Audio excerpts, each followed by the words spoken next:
In this video, I'm going to give you 10 tips if you are looking to relocate here to Southwest Florida from out of state. These tips are going to be, some are going to be some quirks and weird things with the area, and some are absolutely vitally important to know and to understand that you probably don't know if you are looking to move here from out of state. I'm Ryan Zakos. I'm with Zakos Relocation Design Group. I'm sitting in my office in downtown Sarasota. We have an office in Venice Island. We are relocation experts. We've been featured on HGTV, Good Housekeeping, USA Today, DIY, and so much more. But I just want to take a second, hop on, and since I was born and raised here, give you some insight to what I feel like are some of these vitally important things that you should know, and some weird quirks that are just interesting facts about moving to the area. Let's dive right in. First thing I want to talk to you about is hurricane preparedness. Obviously, we've had some recent storms come through. The last two, one caused some flooding like inland, and this last one obviously had some coastal surge issues. It is vitally important, whether you are inland or on the coast, to know what to do if a storm is on the horizon and everything that you can do to prepare for that. There's a whole entire list of things that you can do. I can provide that if you are interested in moving to the area. That will give you tips and tricks to make sure that your house is prepped properly, but then you also are safe and sound and able to prepare properly for those storms. The next thing I want to talk to you about is the homeowner's insurance and flood insurance. This has been an issue in this whole state of Florida as of the last couple of years. Insurance costs are rising. A lot of insurers are leaving the state because of the risk associated with insuring here. I think personally that this is going to make new construction or newer construction homes more valuable because the cost of insurance is a lot lower. With current codes, the elevation of these homes are built a lot higher. So I do think that new construction is going to play a more desired role in real estate here in this area. But either way, you should know exactly before you come what flood insurance might consist of if you're looking at something on a coastal or water area, as well as what homeowner's insurance. And there's a lot of factors that go into home and flood. The flood, there's an elevation certificate that would be done on the home, and that has a lot to do with surge risk, flooding potential, elevation of the home. There's a lot of factors that go into that flood insurance quote, as well if it's a primary or secondary residence. It's the same thing with the homeowner's insurance, age of the home, the 4-point, the wind mitigation, all these things are done to determine that cost of that homeowner's insurance. But it is important to know what that cost would be incurred by you. So the third thing I want to talk through is HOA and CDD fees. This is something that people aren't accustomed to if they're looking to relocate. It is important to know all the things that make up your HOA dues for the community, as well as the budget and reserves that your HOA is holding. A lot of people get into some issues if they move into a community where maybe the reserves aren't great and they're looking at making some improvements to the community itself. This then leads to some large assessments and more costs incurred by the homeowners. It is important to know not only what the dues are, but what it covers, the reserves and the budget for the community itself. And then a lot of new construction in the area, Lakewood Ranch, Welland Park, and a lot of other new construction communities, even in Sarasota, have CDDs associated with them as well. So not only do you have HOA dues, you have this CDD fee that's lumped into your tax roll, and that's more for the grounds and development within the community itself. You should be aware of that CDD fee if there is one for the community and how that affects your tax bill each year. The next thing I want to talk to you about is the investment in high quality windows and window treatments. Like my home in Lakewood Ranch, I don't have hurricane windows, and that's not uncommon to have to not have hurricane windows. Hurricane windows are something they're doing now in a lot of new construction homes, or if you're replacing the windows within your home. But a lot of homes do have hurricane protection, whether it's shutters. If even outside of the realm of hurricanes and storms, it is nice to have newer windows or better windows. And even if you have a single pane window like I do, it is great to have window treatments that help deflect the sunlight. This will save you a lot of money month over month in the efficiency of your AC and cooling of your home. So not only are the good windows help with efficiency, the window treatments help with efficiency as well. And then you obviously take the storm stuff into consideration. But outside of that, even just having good window treatments and a good window will help a ton in efficiency, electric bill, and save you some money. The next one playing on that is actually, people don't realize that discrepancy in cost from a monthly electric bill in the summer versus that monthly electric bill in the winter. Here, it's kind of different. I know if you're relocating from out of state, you might have oil furnaces or something like that, and so you have more cost incurred.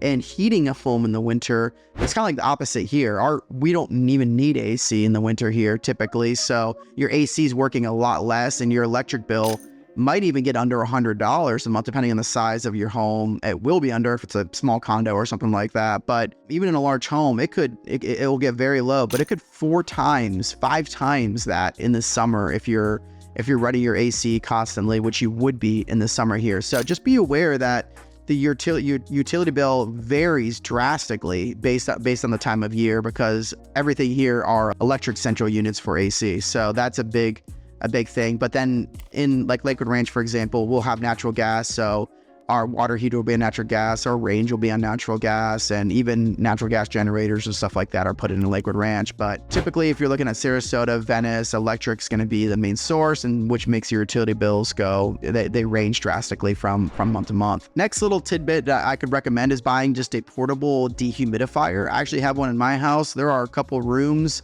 I have a back section of my home with a little guest room with a ensuite. The air doesn't move as well as it does in the rest of the house. So I actually have a dehumidifier back there, and that helps in just keeping the air fresher, not as stale. And here in Florida, the humidity is really bad in the summer. Having a dehumidifier in some areas of the home might actually help, and you do not want to deal with mold or obviously water issues within the home. So a dehumidifier is something that you might want to invest if you're looking to relocate here. Another tidbit, I'm sure if you traveled here, you know this, but the funny thing is with Florida, it's like we say you can see all seasons in one day. It is in the summer, we have afternoon thunderstorms. These thunderstorms can be really, really bad, from even hail to really downpour, to downpour rain.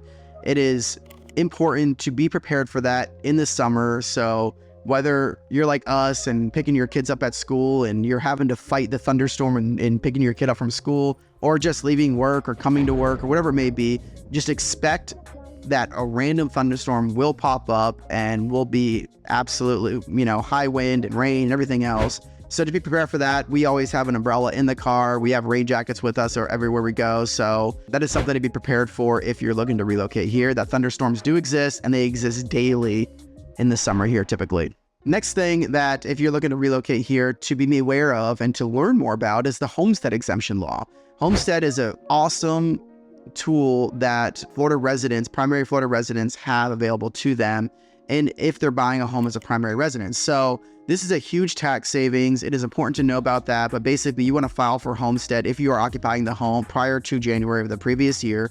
So that way you can get all the tax benefits for that. It basically reduces the value of your home, the taxable value of your home, to save you a bunch on taxes each year. So be brought up to speed on homestead exemption law. I actually have a Florida relocation guide and tax book on our website, so you can download that from our website if you're interested. And it goes through all the different the state taxes, local taxes, stuff like that for the state of Florida. But homestead is something that you want to learn about and definitely leverage if you're looking to make this a primary residence. And then the last 2 items, the next one is season here. Season, people think, and if you're really from out of state, they're thinking like summer season, but season here is January through April, through Easter pretty much. You'll see some traffic pick up in October and November and December, but primary season is January through April, and you'll see 50%, 100% increase in traffic and people and population, restaurants. In the summer, you'll go and be able to walk into any restaurant, no wait, whatever. In season, you just got to be prepared for longer waits, more traffic, and more congestion as a whole. So